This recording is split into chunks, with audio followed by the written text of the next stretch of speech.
can't count your money until it's physically either deposited and cleared in your account or in your pocket. That part. That part. You can't spend potential.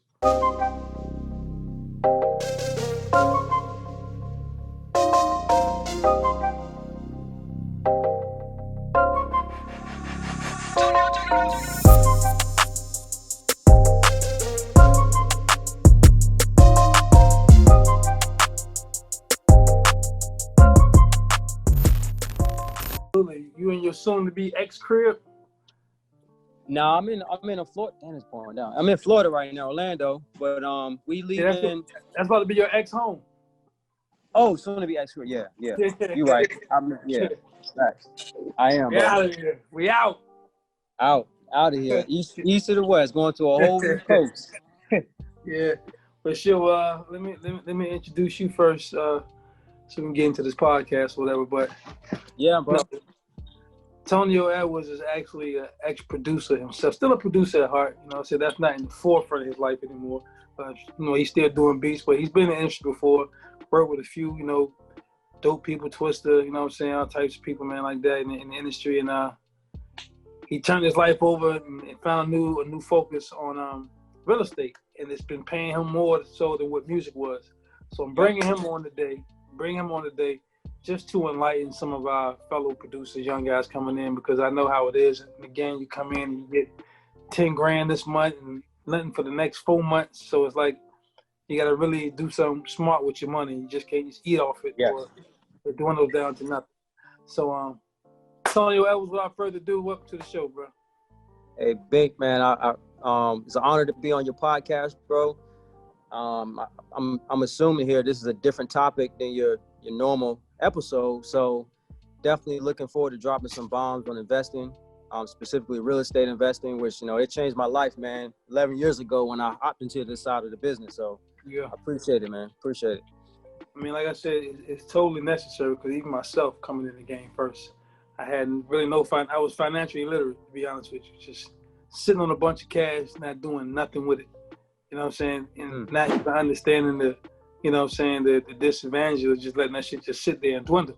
So right, I don't want them to make the same mistakes I made. You know what I'm saying? So it's like, because a lot of producers, think they can get that 10 grand check and then go to goddamn One Oak and get some bottles, spend about 2 grand there that night. That's night one. Done. You only got 10. You know what I'm saying? Right. That's night number one. You know what I'm saying? So it's like just finding them an alternative, man, and giving them some type of plan or some type of structure to help turn that type of life around. That's why I'm bringing you on today. Yeah, 100%, man. I mean, I ain't gonna lie. It's a paradigm shift. When I come from the music business, I understand, like, you get this quick money, and what you're looking at, you make a quick 10 grand, you're looking at, okay, I'm gonna make another 10 grand next week, or 7 or 20 grand next week or next month. You're looking at next month, but that's not guaranteed. But that's the mentality that we have, is like, oh shit, I'm about to make another 20 next month. So this 10 right here, I can spend that. But it's really just spinning your wheels at the end of the day, bro. And spinning your wheels at the end of the day.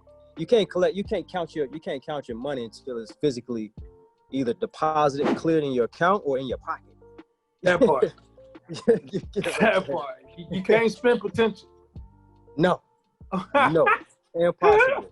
And it's funny though. When I first came into the real estate game, Bing, that was my mentality, because I was flipping houses, making 20 grand, 30 grand, 10 grand, and I'm like, I got 3 deals, like five deals closing next month, and I basically carried that mentality over to real estate my first 3 years, right. And then fast forward 3 years later, from 2009 to 2012, I could have been a lot further than what I was in 2012, but I looked at it, and at the time I hired a mentor, which that's key. He was like, man, like you get in the offense, but you're not playing defense. So I wasn't saving and reinvesting as I was investing a little bit, but not as much as I should, and I was just spending so much active income at that time. My first 6 months of real estate bank, I had 100 grand liquid in my bank, Right. My first 6 months, so 2009, August 2009 was my first deal. 6 months later after that, going into 2010, I didn't know how to act. Like I thought I was I thought I was wealthy. Rich bitch. So I spent that so quick, you know.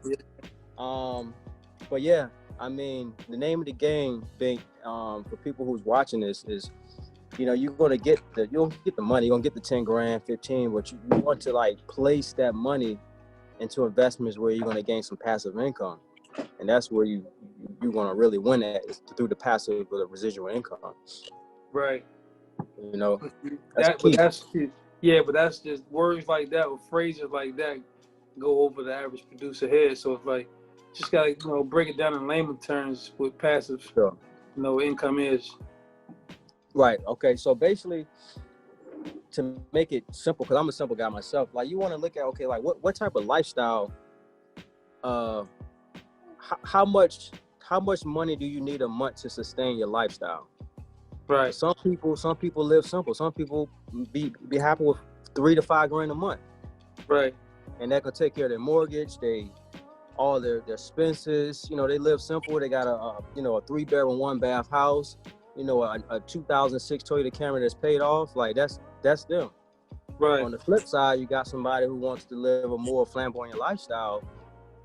They 50 grand a month might be the money they need every single month to sustain their lifestyle. They might want that Lambo that costs a monthly payment on a Lambo, average $4 grand a month.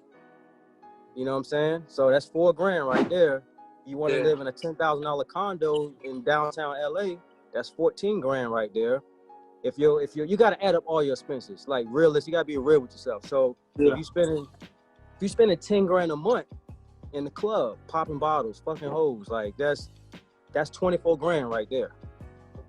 And so that's 24 grand, that's sustaining that lifestyle. What about, you gotta look at the future. So realistically, you're gonna slow down. So what about your retirement? What if you want to put $5 grand a month towards retirement? So that's another, we at 29 grand. Right. What about another your savings account? Because realistically, you know, you want to have at least 6 months reserves to just in case you get hurt, you down for a few months. That 6 month reserve is going to take care of that lifestyle. So you want to add something, you want to put something to this savings account, basically this little bucket. You're not touching that. That's that reserve bucket. Mm-hmm. Just say $5 grand a month. Now you're at 34 grand. This is somebody who's living flamboyant, Right. Plus expenses. What about a little extra expenses? Your water bill, your cable. That's another $2 grand. Now we at 36. So that's somebody who's living flamboyant. So if your monthly expenses is 36 grand, you got to ask yourself, what can I put my money in that's going to create some passive income? Passive income is income that you make every single month, whether we're on a podcast right now talking, you got money coming in, whether you sleep, whether you're on a vacation. I didn't even put vacation in, I forgot about that, but vacation, vacation, I know how it is in the music business. You traveling all the time. You got to travel to be in certain spots. That's a fact. You got to be in a certain spots, different Grammys. People want to be in, maybe not at the Grammys, but they want to be in the seat of the Grammys because they want to be in the clubs with certain people. Like, that's right. That's expensive. So you got to really look at yourself. Okay, what can I put I made 20 grand this month. I sold 2 beats or a bundle of beats. Made 20 grand this month. I ain't gonna blow this 20 grand on some clubs and shit that's really don't have no value. Where can I put this 20, or maybe where can I put this 10 grand at, half of that 20 grand, where I can create something passive where I'm gonna make money, whether I eat, sleep, shit, whatever, that money's coming in. My best opinion is real estate, Bink, is through real estate. Right. You could park your money in some real estate, whether you buying some investments for yourself, rental properties, or you could become a passive investor is what they call it, or a private lender, where you funding deals. Like, I'm an active investor. I buy houses, but a lot of my money, my funding comes from athletes, or a couple people in the music industry, and I Right. pay them a percent on their money. And all they do is collect checks every single month, or not checks, I do wires, but they get a wire from me every single month, basically a 12%, 8 to 12% return on their money versus it sitting in the Bank of America account. But Bank of America, your savings account was at 0.002%, 1%. You never see the difference in that. Nothing. So inflation a year is 3%, Bank.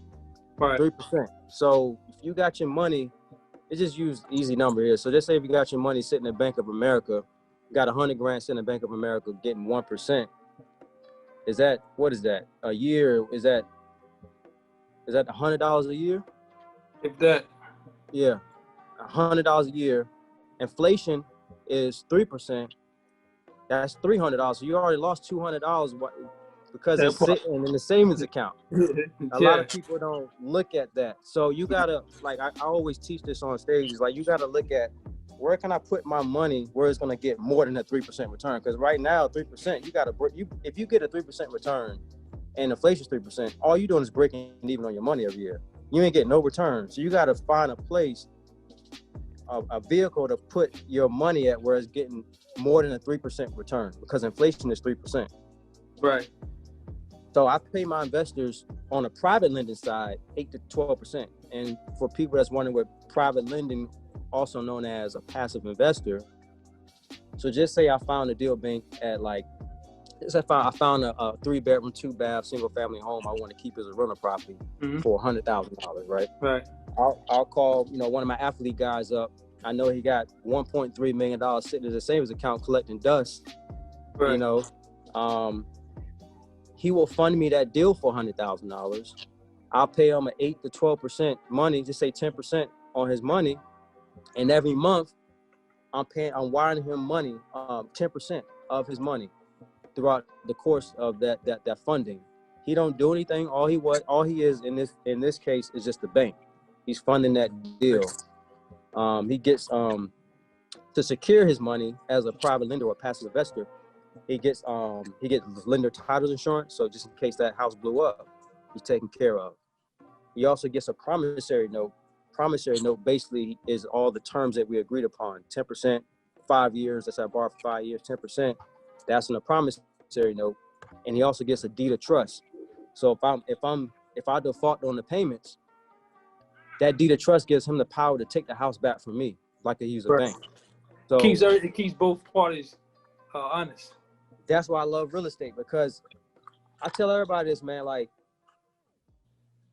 it's not hard getting 100 grand in real estate, or that get to have somebody fund or something, and I guess in our case, some people might say like borrow money. I don't like to say borrow money, but to make people understand, I'm basically borrowing money. But it's not hard to get that money when it involves real estate versus like, let me try to get $100,000, somebody to fund some deals on stocks or a small business that I'm trying to start up. Like, it's gonna be tough to get that money versus like a property. They see a physical, tangible asset worth $100,000 that's worth $175, but I got it for $100,000, and it's secure. Their money's secured by their real estate investment. The house blows up, they're taken care of. If I default on their payments, they take my asset back. So it's a lot of ways, man, to make your money work for you. It's a no-lose situation for the investor too. Say that again? There's a no-lose situation with the investor as well, because he gets the property or the money. Exactly. I mean, it's like risk. It's risk in everything, but the risk is very minimum in this case, especially when you're dealing with a savvy or experienced investor like myself. Bank, I came into the real estate game in 2009. I mean, I don't know if you remember 2009, man. That was like the Great Recession. Absolutely. Like people were going in foreclosure, losing their house. Like, I was one of those victims at the time. My house on shoot. Yeah.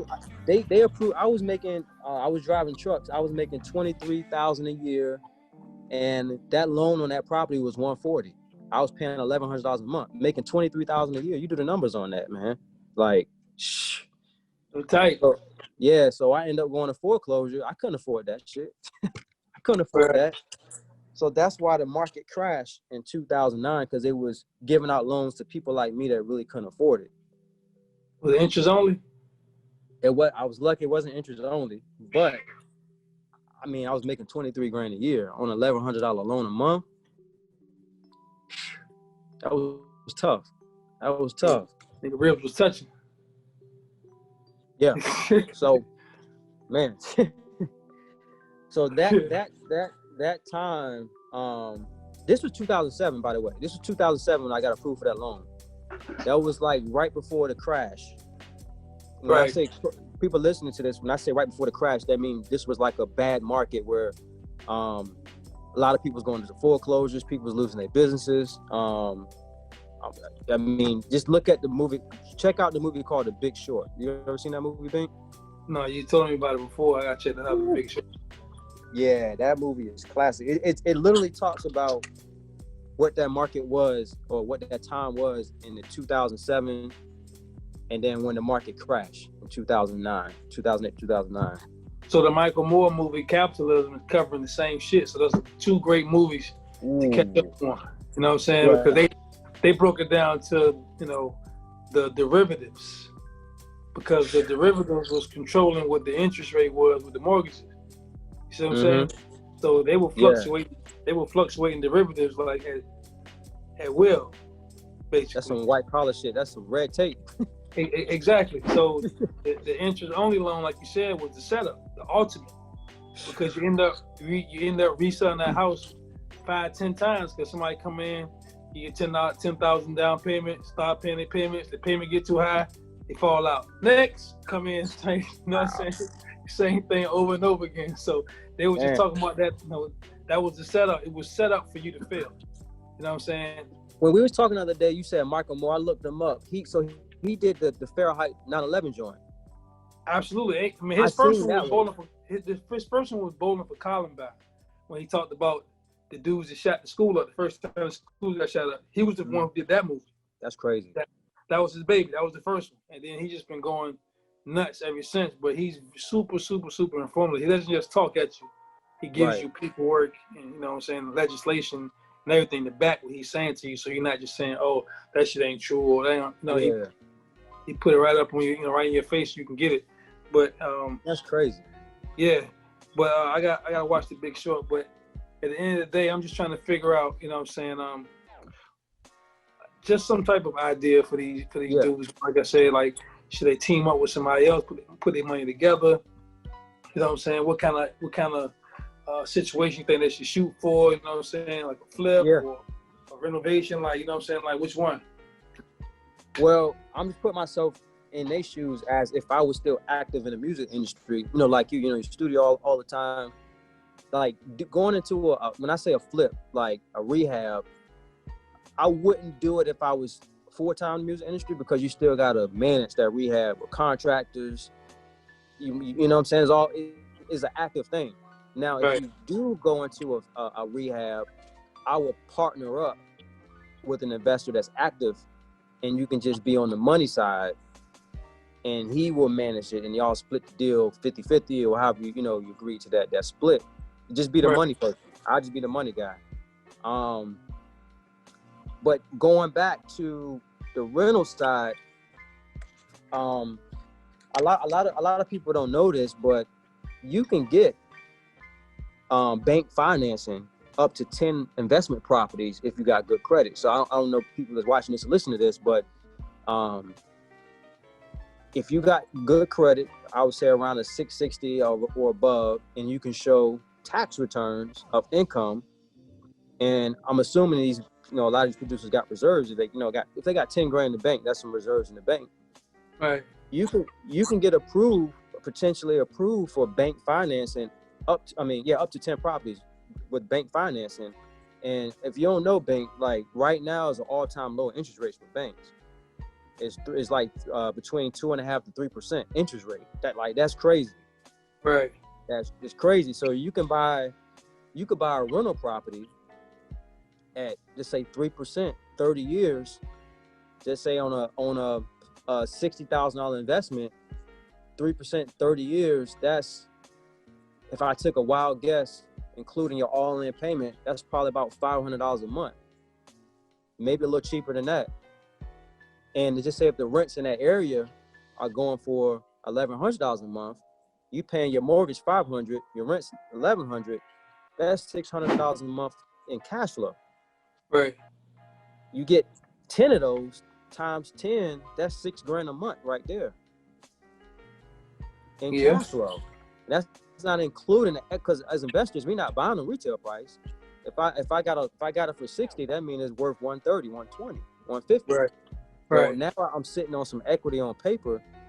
I can sell it later on. I don't want to sell it because I want to. I mean, the name of the game is you don't want to sell your cash flowing assets unless you have to. That's the panic button. You want to live off that passive income, aka that cash flow. So you get 10 of those things. That's $6,000 a month using that example. But here's the game though, Bing. Now you're playing Monopoly.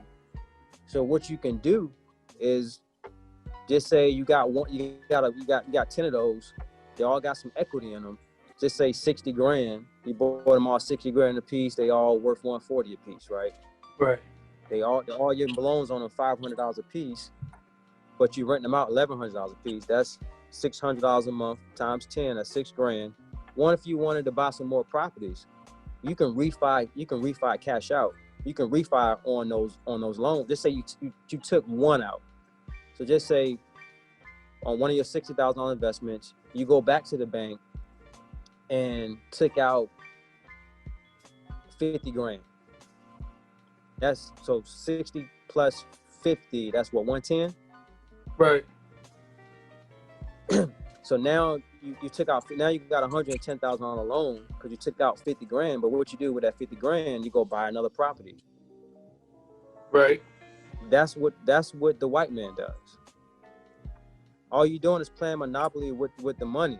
You using other people's money, whether it's the bank in this example or private lenders. Right. Private lenders can be your grandma that got a retirement account. It can be a multi-Grammy producer that got this money sitting in the account. That can be one of your private. A lot of y'all watching this that's heavy in the game that already have placements. You know people in the industry already. Those are great people to fund your deal or partner on. So if you don't got great credit, that person might have great credit, and you can use them as a credit partner to buy houses. Or you might not have the money, but they got some money in their account. You can use them as a money partner to buy houses. That's why I like real estate, because it's not hard. Like all you got to do is really just use your creative mindset a little bit and be like, okay, because most of us set back because we set ourselves back because we make up these bullshit ass stories in our head. Like, oh man, I ain't got the money, or man, I ain't got the credit. Right. But that man across the street got good credit, or he or she got the money in the bank. Why you can't bring him in as a partner? That's what the white men do. Yeah. If they short on something, they're gonna bring somebody into the deal so they can get the deal completed. And you give them a piece of the pie. I mean, you got to. They give you the bread. Hey Bink, in 2000, my second deal was a rehab. Mm-hmm. My first deal was a wholesale deal, which a wholesale for y'all don't know what a wholesale deal is. All you're doing is you're going get a property on a contract with a seller. You actually putting it on the contract. I had $200 in my name, Bink. I put the property on the contract as if I'm buying this house it was for $48,000 in 2009. I had $200 in my name. He think I'm the buyer, but I called the investor because I knew an investor was buying in that area. I sold it to him for $60,500. That investor brought the $60,500 to the closing table. I got the $12,500. The seller got the $48,000. I was basically the middleman. That was my first deal, $12,500 a day. My second deal was a regular rehab, like a fix and flip, like you see on HGTV. Guess who funded that deal, Bink? What? My grandma. My grandma was my first private lender, bro. What? My grandma. Carolyn? My grandma. Yep, my grandma. She funded that deal. I paid her 15% on her money. And I was scared as hell because we come from, we basically cut in the same club. I'm like, my mentor at the time, he's like, because I told him the circumstance of my grandma, was like, she probably got some money in her IRA, retirement, blah, blah, blah. He said, she can fund your deal. And I'm like, man, I don't want to, ask to borrow no money from my grandma. But I had to get it wired in my head that it's not really borrowing money. It's opportunities for both her and me. She had her money sitting in her IRA and some of her savings is getting 1% or less. Right. I paid her 15%, and that was well above what people was paying back in the day. I was just scared. I was like, I'll pay you 15% on your money. So she said, yeah. So how much money did she end up giving you? I think it was, she gave me like, I want to say 50, 60 grand between. Out of her IRA account. Out of her IRA account. And she was already above that age at the time, so she could just take it out. So she just basically wrote you a check, and then you took that and rehab the property. I used her money. So I partnered with with my mentor.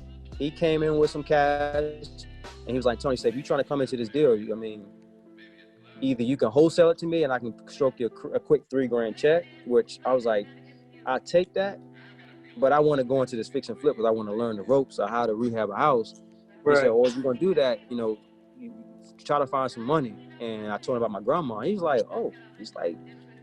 that's where your money going to come from. So he basically told me what to say. I was nervous, bro. Like I'm in my brain, I'm like, I'm borrowing money from her. I'm borrowing money. So I had to wire myself and get equipped that it's an opportunity for her. So she funded me around $50,000 for the rehab costs. Right. I paid her 15%. She didn't do any work. All she did was wire the money to the top of the company on closing day. I got that $50,000 check to use for the rehab. And I structured it where it was a 6-month loan because in a fix and flip, you're supposed to get out 6 months or less. Right. She got her $50,000 back plus the 15% interest. In 6 months? In 6 months. We actually got in and out in 5 months. But yeah, 5 months. So what was that 15%? How much more was that? I don't remember exactly off the top. I think it was around $7,000, give or take. About 7,000? On top, yeah. Yeah, on top of this year. That same $50,000, if it was sitting in her IRA, that same $50,000, she probably would have got $50,001. Yeah, about $50. Yeah, about $50-$60. So right. Guess who she told next? This is like a domino effect. My Uncle Butch. My Uncle Butch. Butch came and cashed out. He came. He was my second lender. See what I'm saying? How much he made? About the same 7, or he made more? My next rehab that he funded me $40,000. That's the same thing. Rehab costs. I used him for the rehab costs, not for the purchase price of the actual house. My mentor was putting up that money for the cost of the house. I was bringing the rehab money to it. Right. So when you sold it, y'all was busting it down. Yep. Mm-hmm. So on the first house that you got 50 for, how much was that house how much he bought the house for? You remember? Yeah, we bought that for $72,500. $72,500. So you didn't put the whole 50 in for rehab, did you? It was like in the mid-40s. Mid-40s. Okay, yeah, so it was a full rehab. Right, a little 40 the rehab. So now you in it for about 111? Yeah, 111. We sold it for 160. Sold it for 160. Yeah. So if you sold it for 160, that means you clear about 50 racks. Well, you also got it don't work like that because when you put it on, say you put 40 something into it, it's fixed up. Now you're gonna put it on the market where the MLS is what they call it, the multiple listing service. I need an agent to do that, so she's gonna list it on the market. She get paid 3%. Right. That next agent, that agent's buyer, with the buyer's agent, she's gonna bring a buyer that's gonna live in it. That's another 3%. So that's 6% already off the listing price. Right. And I got to pay closing costs once I sell it to them. And they're going to ask for me to pay their closing costs. Like a homeowner, they're going to always ask the seller to pay their closing costs. So there's other fees involved too. So we netted around like, I don't know, at the end of the day, I'm thinking roughly around like 30 grand. Give or take. Yeah. So y'all sold the crib or you rented the crib? No, we sold it. It was a rehab. So we put the money to it. We purchased for around 725, put about 40-ish into it, put it on the market for 159.9, and we had, fees involved as well, and like closing costs. We had to pay the agents, commissions, all that stuff. All that comes out at closing when I resell it at 159.9. Right, but I'm just looking at what your uncle gave you. I mean, what grandma gave you, what grandma Carolyn gave you. You say grandma gave you 50. Around 50. Yep. That's what I'm saying. So, how in the world did you make any money if she got 50 and you only, you know what I'm saying? Like that's what I'm. No. Okay. 72.5 for the purchase price. It just say 50 for the rehab. So 72.5 plus 50. What's that? That's around 120. 120. Yeah. Yeah. So just say like another 20 to sell it, and like agent commissions, closing costs. We had to pay for lights to be on still while the rehab was going on. We had to keep the grass cut. The water had to, all that. So just say another 20 on that 120. How much is that? 140. 140. We sold it for 159.9. What's that? That's another 19,000. Yeah. So we made about 20 grand on that joint. 20 grand, 19, 20 grand. Yep, that's the numbers. Okay. Yeah. Now we're breaking it down. That's right about the numbers. Yeah. But I didn't put the whole 50 into it. It was around like 45 right. repairs. So we really made about 25. Kept that too. So you got that too. Yeah, absolutely. Yeah. So that's a bread and butter rehab with those type of numbers. Like selling it for 160 on what we call ARV, the after repair value. What is worth fixed up? That's what the terms is in the real estate investing side. Right. Yeah. So a lot of people that's listening and watching this, you don't have to use your money. Like the name of the game is to not use your money. Like that's the most wealthy people in real estate don't use their money. They're bringing in other people with money partners. So how hard is it to come across a hard money lender? Oh, that's the easiest. That's separate from my grandma was a private lender, or my uncle. Like people like your friends, family, colleagues, those are private lenders. Hard money are like they're in the business to loan you money to an investor. They don't run your credit. They base it solely off the deal, but they charge an arm and a leg though. Right. They might charge you 16 points 16%, 5 points. Now, what's the 5 points? So a point. So just say like, go to a easy number. So $100,000 loan. Mm-hmm. 5 points is 5%. 5 points is $5 grand off $100,000. That makes sense? Yeah. So that's the money that's up front. The points are up front. So you got to come to just to get that $100,000 loan, you got to pay the hard money up front, $5 grand. That's 5 points just to get that $100,000 loan. Plus you paying another, just say in an example, 16% interest. Okay, so like you said, I want 100,000. You said when I pay them back, I'm paying the extra percentage on it, the extra 5 on it. That 5 points is up front in most cases with hard money lending. They want you to have some skin in the game, and usually to get the money. However, it's convenient money though. It's just expensive. That makes sense. So just go back to an easy number. Just say your full loan with rehab and the purchase. Let's say it was $60,000 for the house, $40,000 for the repairs to the house, so $100 grand.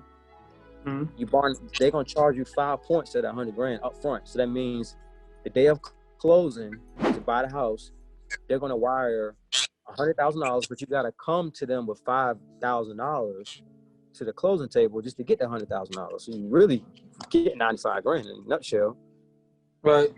Plus, when I say 16% interest, I'm talking about annual interest. So 16% divided by, let's just say 12%. So we use easy numbers. 12% interest in this example, a year. That's $1,000 a month, right? 1,000 times 12. 12%. Shit, that was like 12. That's not 120, no. Or I'm sorry. What's 100 divided by 12? 12% interest is that's $1,200. No, that's $12,000 a year. That's interest. 12%. So if you had that rehab for 6 months, that you had to pay $5,000 up front, and just say 12% interest on that $100,000 loan. That money is costing you $1,000 a month at 12% interest. Right. So when you rehabbing, and we're talking about rehabbing stuff now, but when you rehabbing, you gotta think like, man, I gotta get in and get out because this thing is costing me money every single month. Right. So 6 months go by, you got a closing, that money costs you that $6,000, that 12% interest for 6 months, Right. plus that $5,000. That money costs you $11,000. So that's how much that hard money lender made. It was a quick $11,000. They do nothing but just be the bank. Right. But if y'all interested in hard money, you got Lima, One Capital.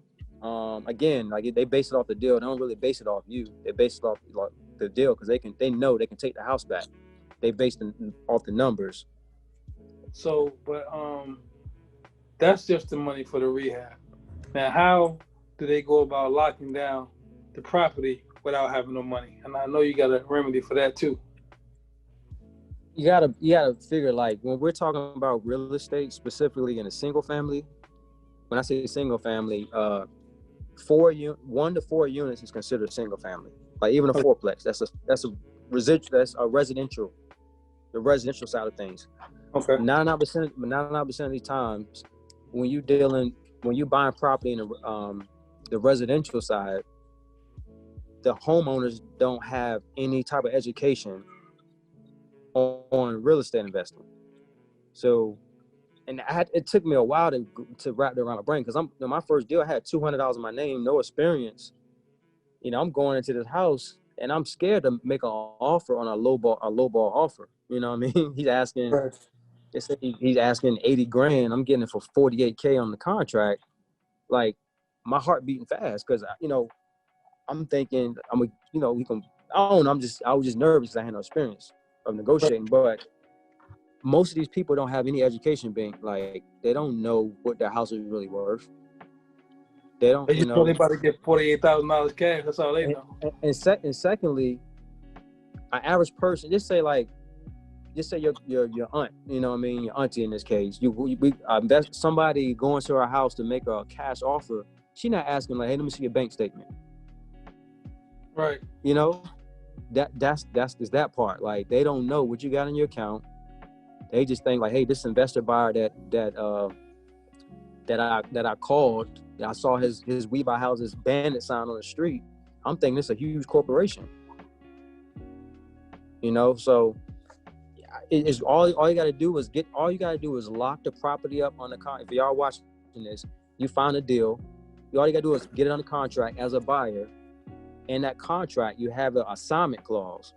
An assignment clause meaning that you can wholesale or assign that contract to somebody at a higher price, and you make something called the assignment fee at closing. Your end buyer is going to bring all the funds to the closing table.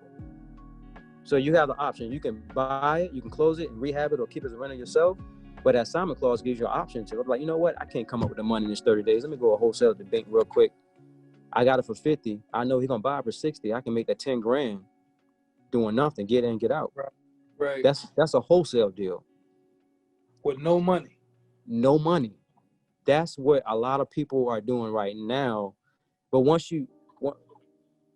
it's like you add different tools to your investing tool belt. I can wholesale.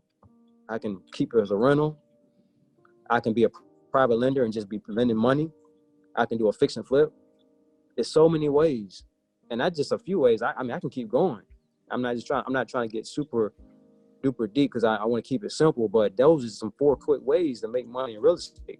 I mean, and not just that, you offer those services outside of here. You know what I'm saying? So that gives people some incentive to come see you as well to get more of an in-depth breakdown of what's going on. That's the whole purpose you're giving. You're giving game, but at the same time, you have a service where you can actually help people further and keep that relationship going.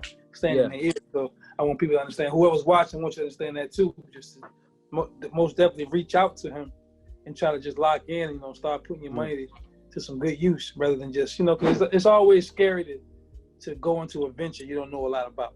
Yes. Yeah. You know, Facts. so, you know, Facts. and you like, that's your last. So you like, you got your hand on that shit tight while they taking it. You God. Good. Like, And okay. let me give your viewers and your listeners my number one strategy right now. And by the way, a lot of my athletes are buying it. They're using their money to put into strategy. So it's something called I call it a slow flip. You know, it's a slow flip investment. It's like a rental, but it's not, because you're not taking care of any repairs. You're not a landlord, but you're still getting the same monthly rents from your tenant, or I call them tenant buyers in this case. So this is what I like about Virginia too, Bink, is we got cheap prices for investment property. So I like to buy my buy and hold properties between the $20,000 to $40,000 range. Right. You just say $30,000 in this case. So I got a closing next week that a wholesaler, remember a wholesaler's wholesaling me the properties. I'm buying it for 30. He had it on the contract for 22. So what is he making next week? $8,000, right quick. Eight grand. He got on the contract for 22 with the seller. His seller don't know that he's wholesaling it. They think he the buyer. He found me. He found me. He know I buy in that area. I said yes to 30. He's gonna make 8 grand doing nothing. He's getting in, getting out. He never even owned the property. He just signed that contract. So I'm gonna bring the 30 to the table. So what I'm gonna do, my exit strategy is that I'm gonna close on it for 30. And these work, Bing. And these work. I'm gonna sell it. Basically owner financing to a tenant buyer. So owner financing is basically, I'm going to say, all right, here's going to be the real number. I'm going to buy it for 30. The day I close on it next week, I'm going to put it on Facebook Marketplace for $79.9, $875 a month, 30 years, 3 grand down up front. They got to give me 3 grand. So somebody comes with, I know it's going to sell. I own many of them in that area. Somebody's going to bring me 3 grand down. Now I'm on it for $27K. Right. They're going to pay me $875 a month off a $27K investment. That's like a 20-something% return on my money. Right. For now on. But yeah, and I basically they pay me $79.9. They give me 3 grand down up front. So now they're really going to be at $76.9.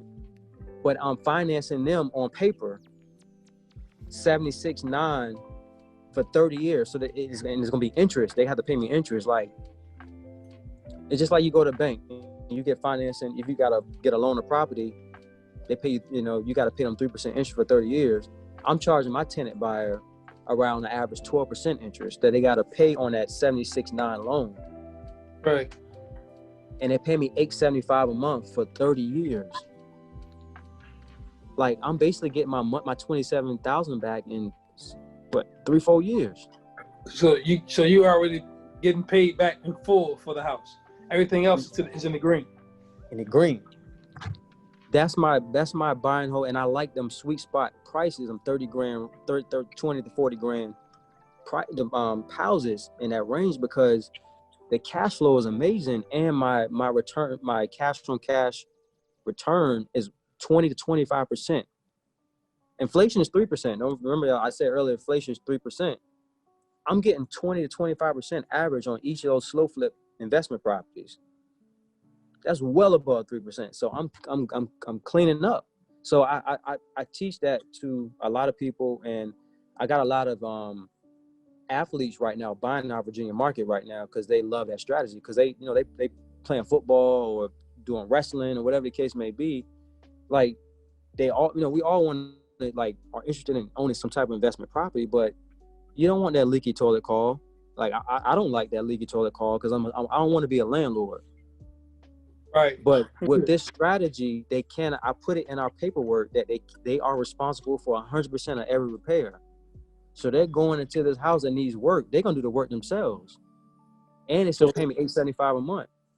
So basically, you're dealing with the people who don't have such a good credit score. Exactly. Like that. So you shouldn't even be in this house, basically. That part. Yep. That. You know what I'm saying? So damn if you gonna call and wear me to death by the goddamn toilet in the sink. Like, Exactly. you But shouldn't be. the average person that come to me on that side is usually like a handyman. He can do the repairs and stuff. Yeah, he gonna do the repairs. He gonna live in it. He got like a little family, a little girlfriend, or whatever the case may be. It's usually like a tradesman. Like those usually my guys. Like, and a lot of times, man, I be seeing repeat clients on that side too. They're on like four of them joints in the same area. Right. Yeah. So that's crazy. So what was watching this, if y'all like, just say if y'all live in San Francisco, obviously you can't buy no 40 grand or 20, 30,000 house. It's impossible. You can't even buy a doghouse out there for that. Goddamn right. But when you got like this type of strategy where you're not dealing with any repairs, they can't call you for nothing. The money they give you up front is non-refundable, like that $3,000. You can do this in virtual markets like Virginia. Like my athletes, they do this, they're a whole nother state. But I got the system in Virginia already. And I live in Florida right now, about to move to LA. And these houses are in Virginia. When I buy these joints and clothes, I buy them sight unseen. I see pictures, but I don't see them in person because I know I'm not doing the repairs to it. Tell you now, Detroit is like Virginia times 10. Yeah. Fact. I don't know what's going on. I'm talking about houses boarded up along the highway. Like, whoa. Man. You know what I mean? It's like, I'm talking about rows of them. I'm like, God damn, like, they're like Park Place. Yeah. Interstate. You know what I'm saying? So I'm like, whoa. Detroit is an animal I wouldn't want to start the trend in, though. See, the houses I'm buying them at, like, just say like the good side of downtown Newport News, which you know where that's at. Right. It's people living on that whole block. I'm not gonna buy a house and like you got 20 houses boarded up and that's the only house. That ain't me. Like I can't do that. I want to at least buy something decent where you got, it's a low end area, but you got our street, everybody living on it. But at the same time, you may be the one who develops that area. Yeah. When you look at it like that, nobody's coming over here. Okay, cool. But let me rehab these a little bit, and this will be Tonio's road. Yeah. I got some investors that's putting their minds together. They've been talking about it for a couple of years. They basically going back to private lender. They're raising money from private lenders. Him, and they putting all a pool of money together, and they're planning this to build up a place like Detroit. Right. It's gonna take a lot though. No, they said the average income in Detroit is between 16 and 19,000. Yep. So, so you go figure. But at the same time, with that being said, those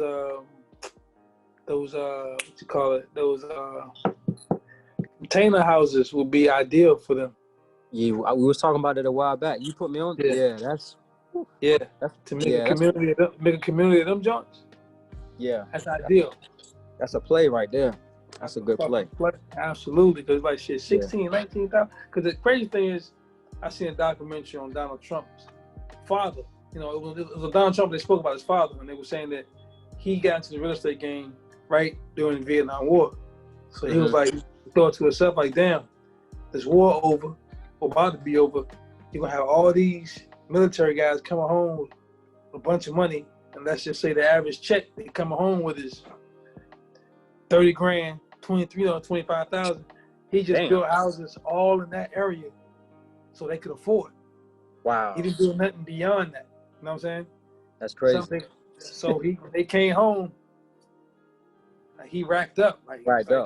All the military people came right to him, like, oh yeah, let me get that. Like, let me get that, yeah. Wow. Let me get that. You know what I'm saying? So it's like, I think if you go with Detroit in that way, and buy a whole bunch of land, a little out probably. Yeah. Just put those containers and got like 2-level joints, like a community. But the thing is, I always wanted to do something like that, but at the same time, I want to scrutinize who lives out here, because at the end of the day, even in the projects, you got some people who love being out there and just have no interest in making where they are beautiful. Then you have people who just feel like, okay, I really don't want to be here, but this is my situation right now. And I want my grass to be cool in front of my door. And I'm gonna put some flowers out there. Like, I want those type of people. Facts. In these low income houses. You know what I'm saying? The people who still take pride in where they live at. Right. Not the one who don't want to cut the grass. Right. You know, all that type of stuff. Like, that brings the value down off top. So if you have, go ahead. I was saying, I ain't gonna cut you off, Bink, but those are the ones you want to target to buy their houses. The distressed people, the distressed properties. Those are ones. Those are deals. Them people that don't care about their property, is distressed. Right. Those are the ones that an investor like myself are targeting to get under contract, whether I'm a wholesaler or I'm going to buy it for myself. Right. Those are the good deals. Oh, you know they're gonna take that bread. Yeah. Oh, absolutely. Absolutely. Another good market that I know is a hub for a lot of y'all, you know, the music cats listen to this is outskirts of Atlanta, like Georgia. Like, you got, you know, not in Atlanta itself, because Atlanta's, you know, the value's increased over the years, but you got, you know, Columbus, Georgia, Decatur, like all, them you get some cheap, like 30, 40, 50 grand houses out there. Cheap. Yeah. I just literally, Bink, I literally closed on a deal in Americus, Georgia last week. I wholesaled it. Somebody gave Americus, Georgia. It's probably like 2 hours from Atlanta. It's a small little town. Oh, wow. Americus. Did you even go out there? I've never seen a house ever in my life, bro. Never done a deal ever. This house, look, so people, I mean, like, people know you, Bink, for music on your social media. Your branding is music. My branding online is a real estate investor. Right. I got a DM from a seller that was selling a house in Americus, Georgia. They was asking $32,500, I think, originally. I did some comps. Comps, for people that don't know what comps are, is comparables. I had to look. I went to this Zillow.com and just looked, okay, what are the solds in that area? And I saw they was buying them from like 10 grand all the way to like 25 on average. Oh, wow. Right. Like, so I'm like, okay, he's asking 32.5. I was like, let me I offered him 15. I was like, I just threw it out there. I was like, I paid 15 for it. Never been in that area in my life. Never seen it. 15, because he also DM'd some pictures in the DM. So I saw some pictures. So he was like, and I said, the least I can do is 25. I said, now 20, take it or leave. I can get you done in 2 weeks. I'm just confident. Like, I don't know nobody out there. I just said, just very confident. He said 21, take it or leave. I said, all right, let's do it. 21. Yeah, I locked it. I'm gonna give me 1,000. I had my assistant send him a DocuSign of a contract. Right. This is what we call virtual investing, by the way. Virtual meaning is a whole nother state. Never seen it. You're doing it sight unseen, basically, other than looking at pictures. Whatever. I had my assistant send him a purchase contract for 21 grand. The day that he sent the sign to us, via DocuSign, came back signed. I had to look for a title company, so my assistant just Googled what title companies were in Americus, Georgia, because we needed a title company locally. We found one. Sent that purchase contract, told him to get the title work going on. Simultaneously, we took his pictures that he sent us and put them on Marketplace, and I put it on the market for 30 grand. I'm fishing for an end buyer for wholesaling it. I had a buyer come in. No, I put it for 35 grand. I had a buyer come in, a Spanish guy. He said, "Hey, my friend, I like the house. Would you take 25 for it?" I'm already in the green. I'm in it for 21. So I'm already in the green light. Yeah. I was like, nah. I said 30.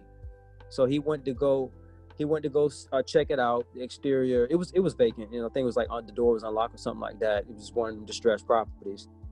He came back. I told him 30. He went to go see it. He said 28. That was his bottom line. Boom.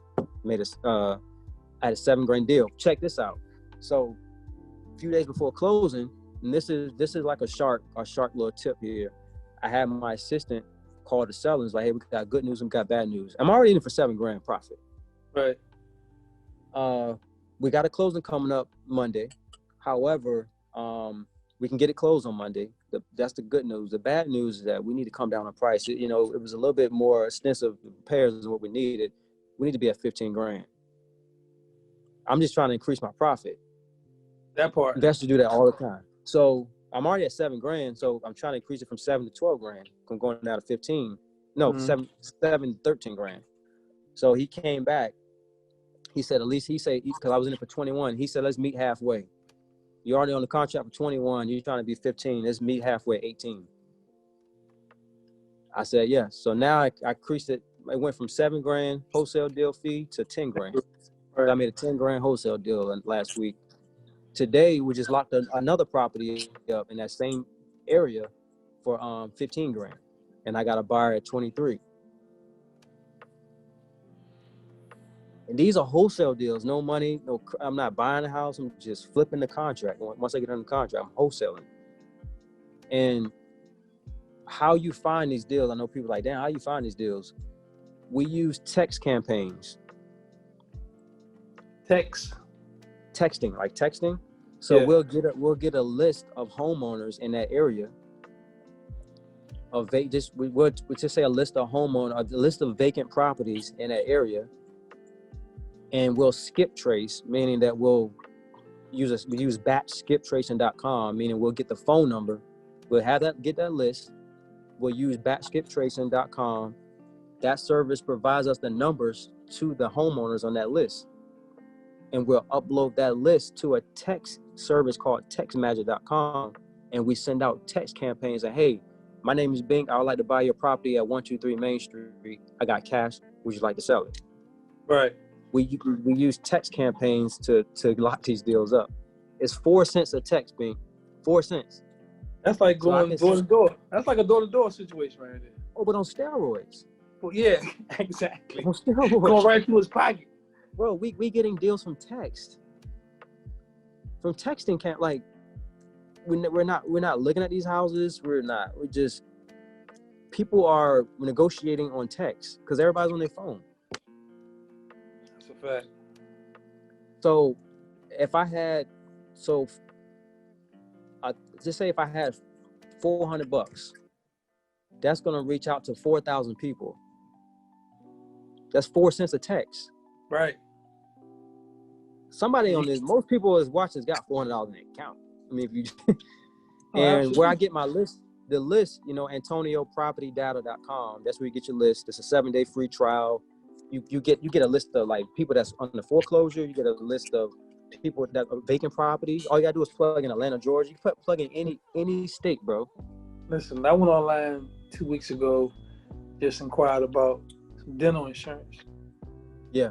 From the time I tapped the button of my name and my phone number, my cell phone started ringing instantly. Yep. I'm talking, I was attacked. I was cyber attacked. Like at least about 20 calls. Yep. So I know the type of list you get. You know what I'm saying? Yes. Because so I get it. Yeah, I get it. Yeah. Yeah. I mean, all it is like he or she that understands that data is important. You're gonna win the game because all it is data, man. Like I'm getting a list of specifically a list of homeowners, and it's different type of filters. I can get a list of absentee meaning that I own a property here in Orlando, Florida. I live here in Orlando, Florida, but I own a property in Virginia. Right. I'm an absentee because I don't live in that state or I don't live in that property. So I get hit myself. People text me, they'll cold call me. You know what I'm saying? I get an automatic voicemail, what they call a ringer's voicemail. Like people leaving an automatic voicemail. Hey, this is Sean. I'd like to buy your house at we buy houses in the area, cash. Please call me back. Or you know what I'm saying? That's absentee. I can get pre-foreclosures. I can get tax delinquents list of people that's behind on their taxes on their property. There's so many ways you can get a list, and then you skip trace that list. So what's the name of that text service again? Textmagic.com. Text the magic? No, text like TEXT magic.com. Oh, textmagic.com. Okay. Yeah. Oh, it's bro. That's a ninja way. Like, you don't understand. You can use the text magic for anything. Like, you know, if you had a list of, let's say you had a list of producers on your subscriber list, and you got their numbers, you can upload that list to Text Magic and be like, hey, I'm having a producer battle next. You know what I'm saying? Like, right. Yeah, this is a marketing tool, a texting marketing tool. That's a fact. See, this is Bro. what I'm trying. This is pertinent information that what I'm saying, somebody young or even somebody older still in this music game that's been robbing the shit out of us at a rapid Right. rate. You know what I'm saying? So like you have to put your money into something, because just chipping off it, you just chipping off that bitch.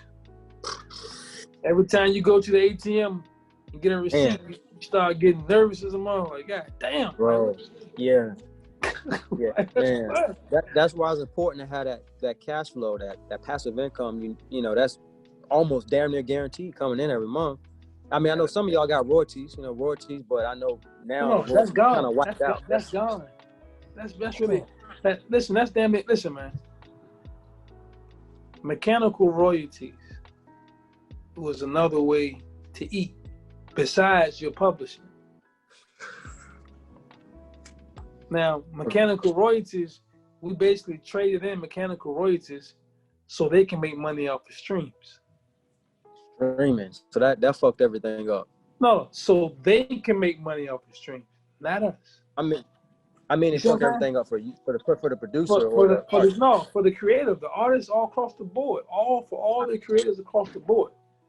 You know what I'm saying? Some kind of way corporate America convinced us that nobody wants to buy physical copies of music anymore.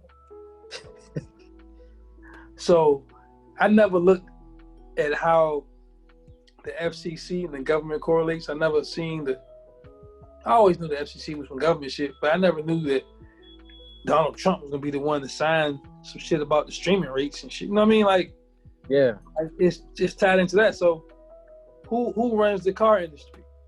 Government. Who took the CD player out the car? Government.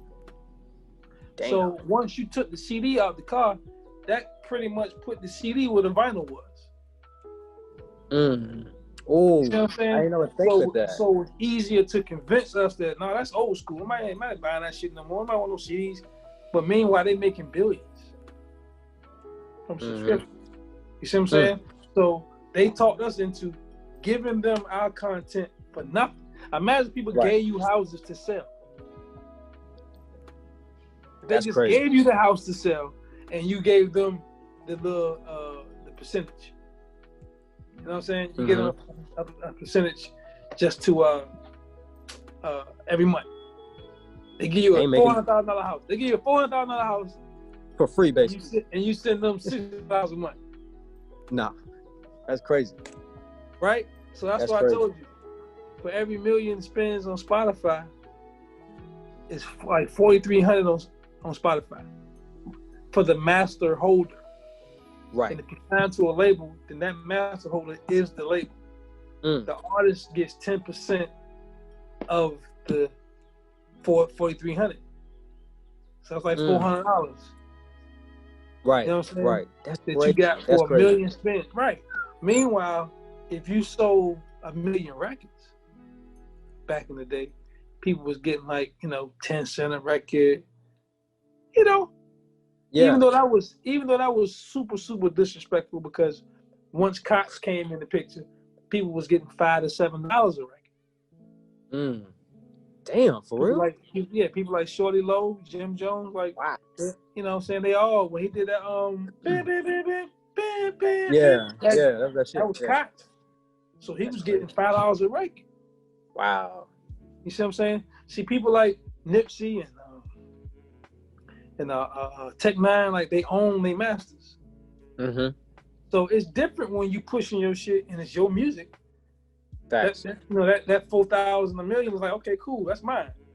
But for you to sign to somebody and your music is on this fucking website and it got 100 million views and shit, 100 million streams, and you get $400 per million.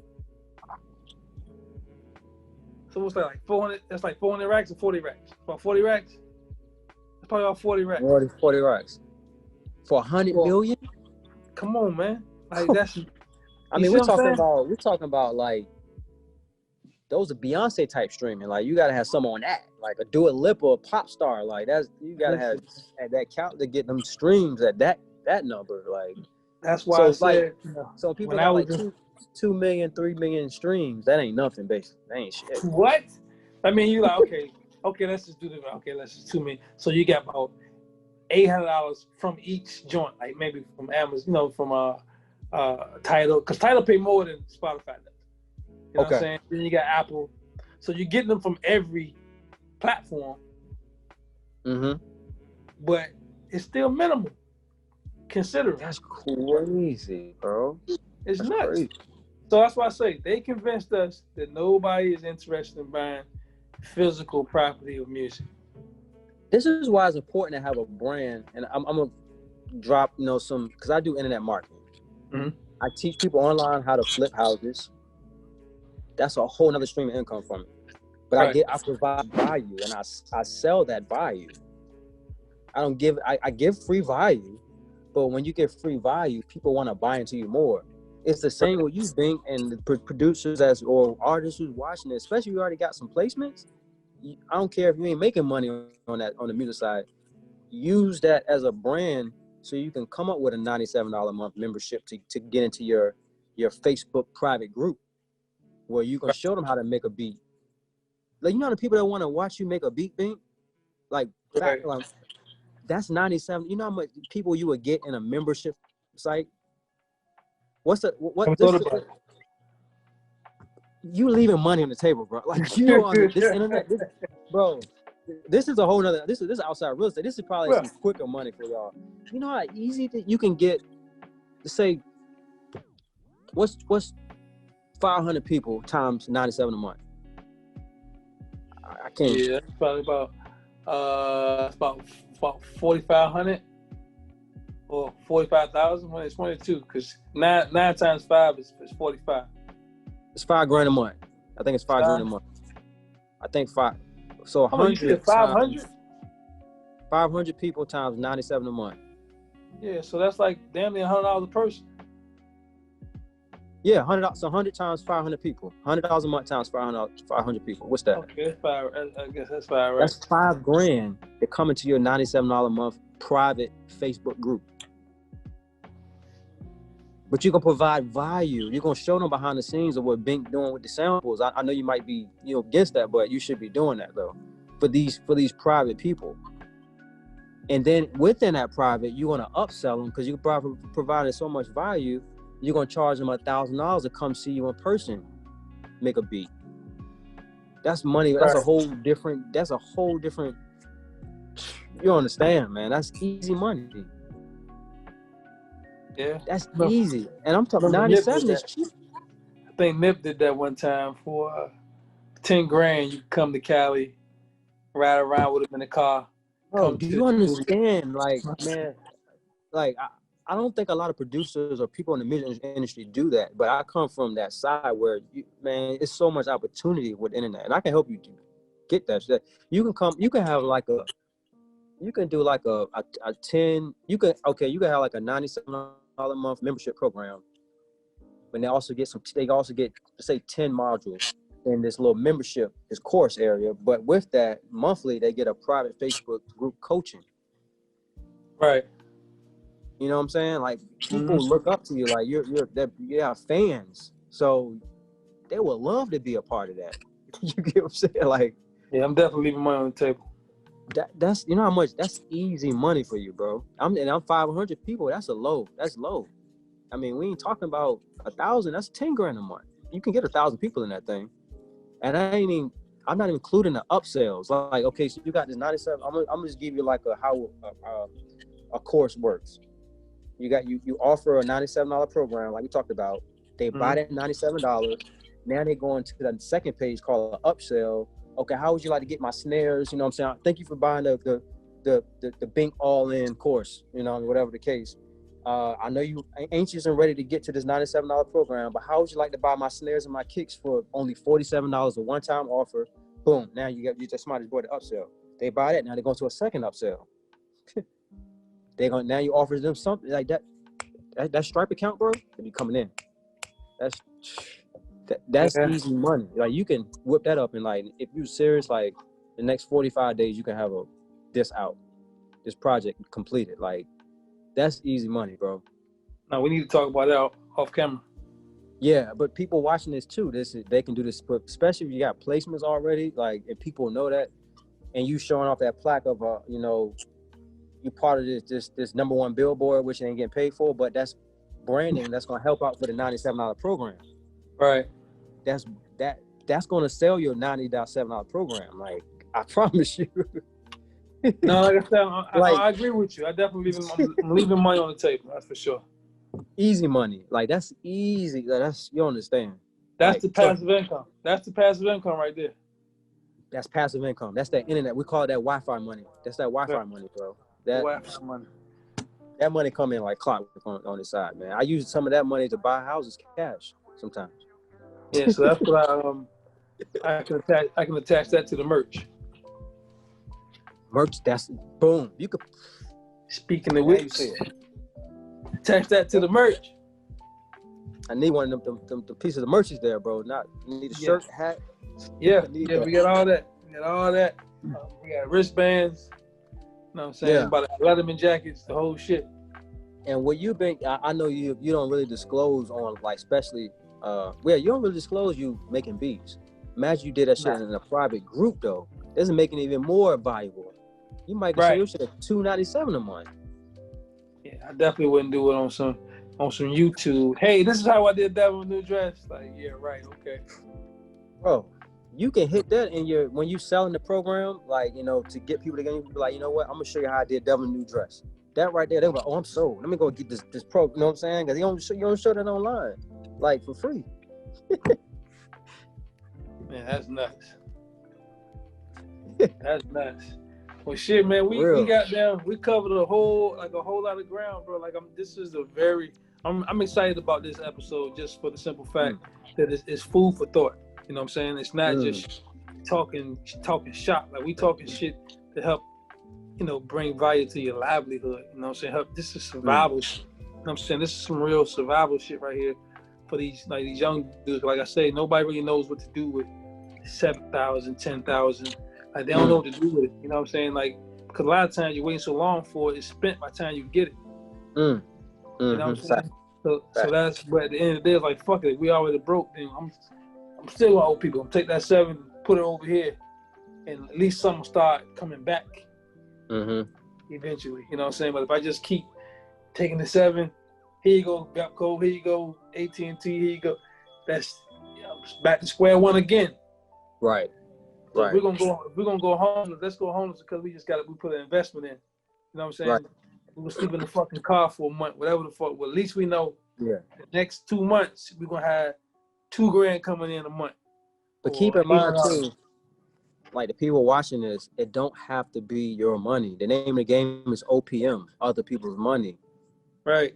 So if you're around heavy-hitter producers and artists, this is my mindset as an investor side. I'm just not gonna be in the studio with them, cool, vibing out, making some hits. I'm trying to think of, okay, this producer in the game, I know they got a bag.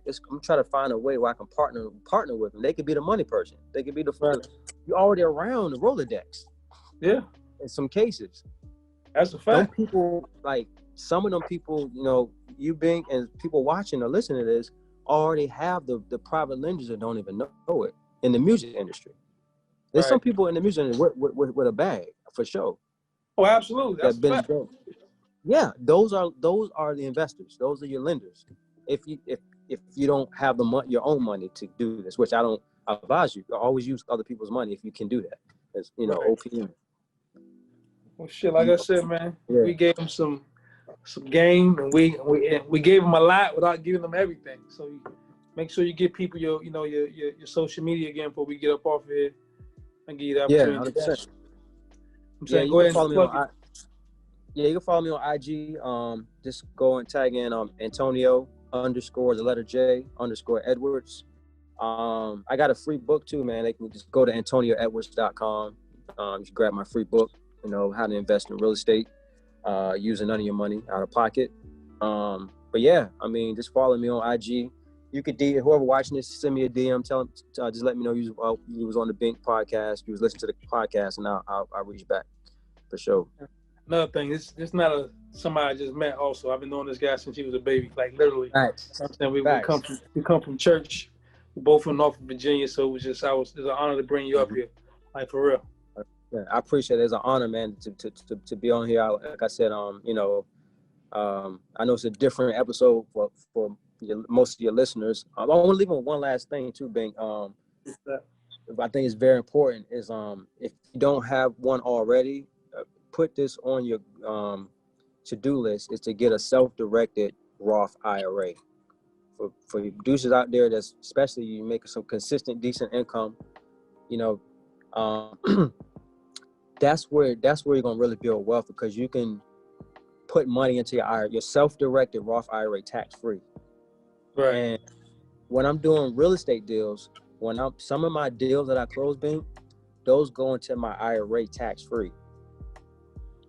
Right. Like, and some of my lenders, my private lenders, they lend me out of their IRA tax-free. So when they get their return back, it's going back into the IRA tax-free. It's crazy. Right. It's some white collar stuff, man. But, you know, a self-directed Roth IRA is where it's at. I use Equity Trust. That's the name of the company I use. I've been with them for like 7 years. Right. Equity Trust. But just at least open up one. I think it's only like a $200 to open up an account. And you just put a couple dollars in there every now and then, and that's tax-free money. I never heard of it. You can buy houses out of your IRA. That's what I'm like. Real estate is made for self-directed Roth IRA. So I can buy houses out of my IRA when I get enough, you got enough money accumulated in there. You can buy investment property out of it, and that money is tax-free.